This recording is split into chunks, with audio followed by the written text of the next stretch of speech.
नमस्कार, मैं हूं मृत्युंजय कुमार झा और आप देख रहे हैं जीएसटी पर सबसे बड़ी कवरेज सिर्फ जी बिजनेस पर। आज हम आपको पूरे दिन भर ये बताएंगे कि जीएसटी को लेकर किस तरह की तैयारी चल रही है, किस तरह की हलचल है और इसका कितना बड़ा इम्पैक्ट इकोनॉमी के ऊपर, ट्रेड के ऊपर होने वाला है।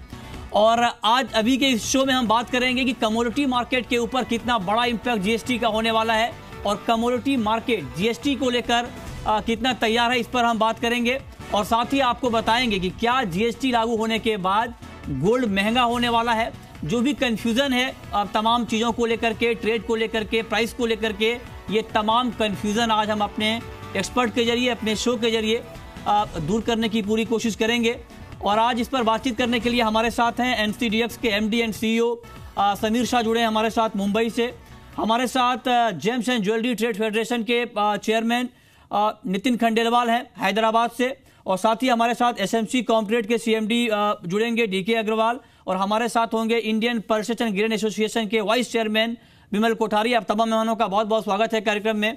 मेरा सबसे पहला सवाल मिस्टर समीर शाह आपसे ये होगा, चूंकि अब वक्त आ गया है और आज रात से जीएसटी इंप्लीमेंट हो जाएगा, क्या आपको लगता है कि commodity market, commodity future market GST को लेकर पूरी तरह से तैयार है और जीएसटी इंप्लीमेंट होने के बाद कमोडिटी मार्केट में कोई दिक्कत नहीं आने वाली है फिलहाल?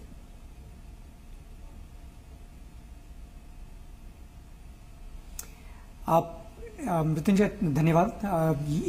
इसका जवाब देना बहुत मुश्किल है कि कमोडिटी मार्केट तैयार है या नहीं, क्योंकि ये एक इतना बड़ा स्ट्रक्चरल रिफॉर्म है कि इसको सेटल होने में, स्टेबल होने में काफी टाइम लग सकता है। काफी एक्सचेंजेस के थ्रू हमने बहुत सारे FAQs और ट्रेनिंग सेशंस मार्केट पार्टिसिपेंट्स के साथ किए हैं पिछले कई हफ्तों में, और काफी सारी सेंसिटाइजेशन की एक एक्सरसाइज की है। लेकिन मार्केट इसके लिए रेडी है, ये इसका एक 100% कॉन्फिडेंस देना बहुत मुश्किल है, क्योंकि ये बहुत ही बड़ा स्ट्रक्चरल रिफॉर्म है जिसके मीडियम और लॉन्ग टर्म बेनिफिट बहुत पॉजिटिव होंगे इकोनॉमी के लिए।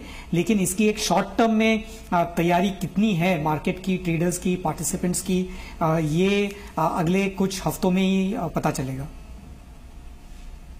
ओके, चलिए हमारे साथ नितिन खंडेलवाल भी हैं James and jewellery trade federation के चेयरमैन हैदराबाद से। मिस्टर खंडेलवाल, मेरा आपसे सवाल ये होगा, जो आम कंज्यूमर, देश का जो आम कंज्यूमर है, वो ये जानना चाहता है कि क्या जीएसटी लागू होने के बाद गोल्ड महंगा हो जाएगा। हालांकि टैक्स में कोई बड़ा बदलाव नहीं हुआ है।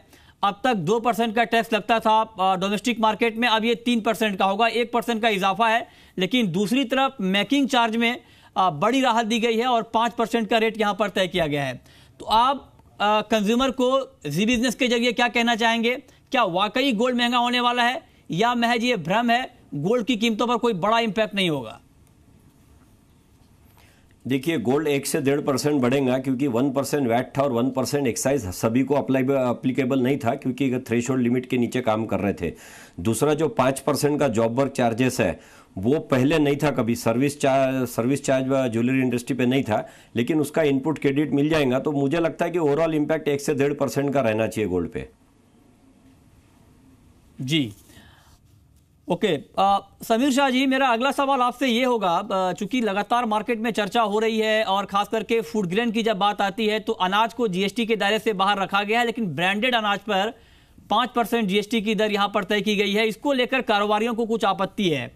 चूंकि पूरा एग्री प्लेटफॉर्म है आपका एनसीडीएक्स का, क्या इंपैक्ट आप देख रहे हैं ब्रांडेड अनाज पर 5% जीएसटी का, या फिर जिस तरह से अनाज को जीएसटी के दायरे से बाहर रखा गया है उसका?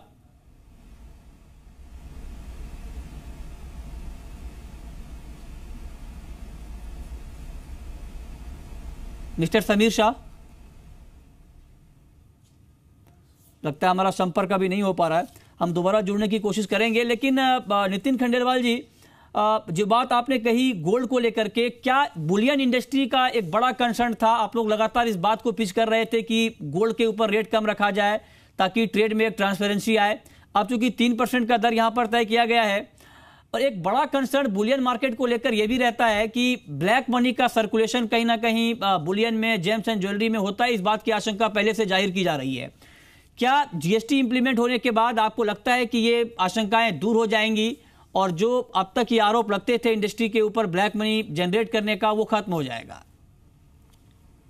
देखिए, मैं पहले भी कह चुका हूं कि ज्वेलरी में किसी प्रकार से ब्लैक मनी का इन्वॉल्वमेंट नहीं होता है, क्योंकि ज्वेलरी में 10 से 15%, 25% तक वैल्यू एडिशन होता है। वैल्यू एडिशन होने के बाद में कोई भी अपने 1 रुपए के 75 पैसे जिसे 12 आना नहीं करना चाहेगा। तो कभी भी ज्वेलरी में ब्लैक मनी इन्वॉल्व नहीं रहा है। बुलियन के अंदर थोड़ा 1-2% सुनने में आता है। बुलियन अधिकतर तो कंज्यूम करता है, ज्वेलर्स ही करता है, होलसेलर मैन्युफैक्चरर ही करता है, लेकिन उसमें 1-2% के चांस है। लेकिन ज्वेलरी में तो 1% का भी चांस नहीं किसी प्रकार के ब्लैक मनी का।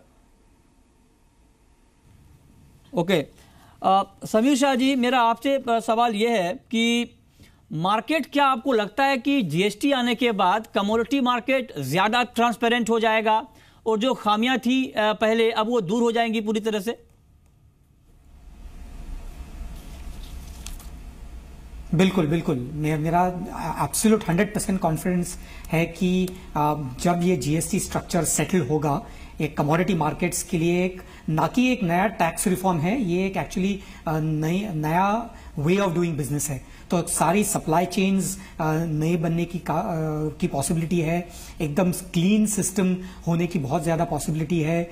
इसमें फ्री मूवमेंट ऑफ गुड्स, एक ट्रू नेशनल एग्री मार्केट जो कि अपने ऑनरेबल प्राइम मिनिस्टर की एक कोशिश रही है पिछले 1-1.5 साल से क्रिएट करने की, उसकी बहुत ज्यादा अभी पॉसिबिलिटी स्ट्रांग हो चुकी है। तो सारी सप्लाई चेन्स एफिशिएंट हो जाएगी। पूरी इकोनॉमी, एग्री इकोनॉमी की फॉर्मलाइजेशन होने की पॉसिबिलिटी है इसके थ्रू। और एक्सचेंज ट्रेडिंग के लिए ये एकदम परफेक्ट फाउंडेशन ब्लॉक है, क्योंकि एक्सचेंजेस की स्थापना इसलिए हुई थी कि एक एग्री ट्रेडिंग और प्राइस डिस्कवरी और हेजिंग में फॉर्मलाइजेशन हो, एक ट्रांसपेरेंसी हो, screen based trading, no cash economy. तो ये एक्सचेंजेस के लिए एक बहुत बड़ा सपोर्ट होगा और एक्सचेंजेस इन टर्न जिसका सोसाइटी को कंट्रीब्यूशन होगा एक्सचेंजेस के थ्रू, उसका एक बहुत बड़ा फायदा होने की संभावना है। तो ये एक बहुत बड़ा रिफॉर्म है और मेरे ख्याल से अगले इनिशियली 2-3 महीने, हो सकता है 6 महीने के लिए कोई एक डिसरप्शन हो सके, क्योंकि ये बहुत बड़ा रिफॉर्म है। लेकिन एक बार ये सेटल होने के बाद ये कमोडिटी मार्केट्स के लिए और कमोडिटी डेरिवेटिव्स मार्केट्स के लिए एक बहुत बड़ा पॉजिटिव स्टेप है। ठीक है, आपने काफी महत्वपूर्ण बात कही, लेकिन मेरा एक सवाल आपसे और होगा, क्या शुरुआत में कुछ दिक्कतें आप देख रहे हैं? क्योंकि कहीं ना कहीं ट्रेडर के मन में थोड़ा बहुत कंफ्यूजन भी रहता है। तो क्या इनिशियली कुछ वॉल्यूम में ड्रॉप देख रहे हैं जीएसटी इंप्लीमेंट होने के बाद?